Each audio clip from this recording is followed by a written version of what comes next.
میرے مصطفیٰ آئے دعوت و ہدایت کی ایک ہنسی شفق لے کر، میرے مصطفیٰ آئے، میرے مصطفیٰ آئے۔ بسم اللہ الرحمن الرحیم۔ ناظرین السلام علیکم ورحمۃ اللہ وبرکاتہ۔ سیدھی بات ٹی وی چینل کے ادبی پروگرام فکر و فن شعر و سخن میں آپ ناظرین کا خیر مقدم ہے۔ آج ہم ایک بار پھر دنیا فکر و فن شعر و سخن کی ایک اور باکمال ادبی شخصیت، دو کتابوں کے مصنف محترم سید ابوبکر مالکی صاحب کے ساتھ حاضر خدمت ہیں۔ ناظرین، سید ابوبکر مالکی صاحب کی شاعری غریب الوطنی کی فیض یافتہ ہے۔ وطن سے ایک عرصے تک دور رہنے کا کرب ان کی شاعری کو حسن عطا کرتا ہے۔ وطن سے دوری کا یہ دور آج بھی باقی ہے۔ استاد الاساتذہ مرحوم محمد حسین فطرت بھٹکلی کے شہر سے تعلق رکھنے کے باوجود حیران کرنے والی بات یہ ہے کہ سید ابوبکر مالکی صاحب نے نہ تو حضرت فطرت سے نہ کسی اور استاد کے آگے اذان و تلمس طے کیا، حالانکہ بھٹکل کا تقریباً ہر شاعر دانش قدرے فطرت سے مستفید ہوتا رہا ہے، اور ان کے کلام پر حضرت فطرت کے فکر و فن کی چھاپ نمایاں طور پر نظر آتی ہے۔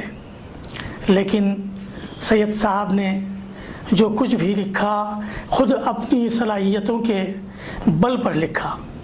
ان کا شوق و ذوق ہی ان کا استاد ثابت ہوا۔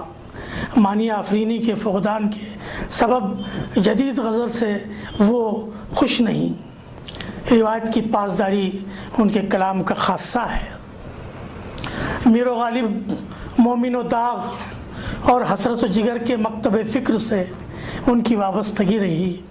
وہ اپنی شعری صلاحیتوں کے ساتھ ساتھ عصر حاضر کے طاقتور میڈیا کو بھی بڑی خوبی کے ساتھ استعمال کرتے ہیں۔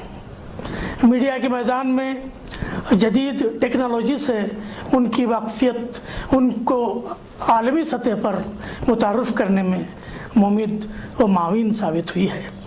ہم اپنے معزز مہمان کی نظر ایک تازہ قطع کرنا چاہتے ہیں۔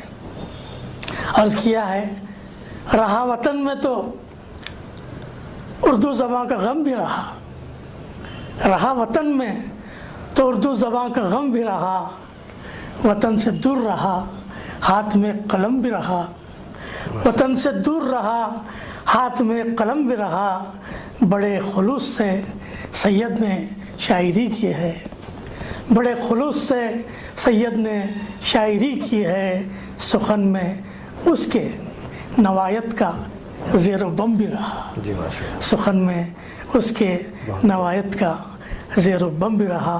محترم سید ابوبکر مالکی صاحب، میں عزیز بلگامی فکر و فن شعر و سخن پروگرام کے لیے ہمارے اسٹوڈیوز میں آپ کا خیر مقدم کرتا ہوں۔ شکریہ سید صاحب، فکر و فن شعر و سخن کا آپ کا اپنا سفر کیسا رہا؟ اختصار سے آپ اپنے بارے میں کہیں تاکہ اس کی روشنی میں ہم اپنی گفتگو کے سفر کو آگے بڑھا سکیں۔ میں سب سے پہلے ناظرین کی خدمت میں آداب پیش کرتا ہوں، اور پھر جناب عزیز بلگامی اور جناب انصار عزیز کو مبارکباد پیش کرتا ہوں جو اتنا خوبصورت پروگرام ترتیب دیا، جنہوں نے میرا جو سفر ہے میں اس کو اتنا کامیاب تو نہیں کہہ سکتا، اس لیے کہ میری زیادہ تر زندگی دبئی میں گزری ہے۔ اچھا، مجھے بچپن سے ہی شعر و شاعری کا شوق رہا۔ اس وقت میں چھوٹے نیم ادبی رسالوں میں جیسے خاتون مشرق اور دوسرے رسالوں میں چھپتا رہا، کالج کے دور میں جب میں نے اپنی غزل اپنے استاد کو دی میگزین کے لیے اچھا تو انہوں نے میری طرف شک کی نظر سے دیکھا. اچھا ان کو کچھ تھوڑا سا معیار زیادہ نظر آ رہا تھا. اچھا جی تو پھر انہوں نے حوصلہ افزائی کے طور پر جی اپنی نظم میرے نام سے شائع کر دی. اچھا اچھا بہرحال یہ اس طرح، لیکن میرا ذوق جو ہے جی. اسی طرح جاری رہا اور میں ہمیشہ ہی لکھتا رہا. اچھا اور جو ہے میں تقریباً ادبی رسالوں میں اس جی. میں جی. لیکن اس وقت مجھے زیادہ یہ ملا جب انٹرنیٹ کا دور آیا جی تو جی انٹرنیٹ کی طرف وجہ سے میرا کلام دور دور تک پہنچنے لگا. ماشاءاللہ. لوگوں نے اس کی پذیرائی کی جی. جس کی وجہ سے میرا یہ ذوق پروان چڑھتا گیا. جی جی جی اور جو ہے بھٹکل سے لے کر دبئی تک اچھا یہ یعنی سلسلہ چلتا رہا. ہمارے یعنی جہاں تک بھٹکل کا تعلق ہے وہاں پر بھی محمد حسین فطرت جو عبد الرحمن باطن جی. معلم جی. جی. بھٹکلی اور محمد علی قمر بے شمار شاعر گزرے ہیں. جی اور آج بھی جو ہے نئے لکھنے والوں میں بھی بہت اچھے شعراء موجود ہیں. جی جی جی تو مستقبل اردو شاعری کے لیے بھٹکل بھی کافی تابناک ہے. یعنی بہت ہی خوبصورت شاعری ہو رہی ہے. الحمدللہ.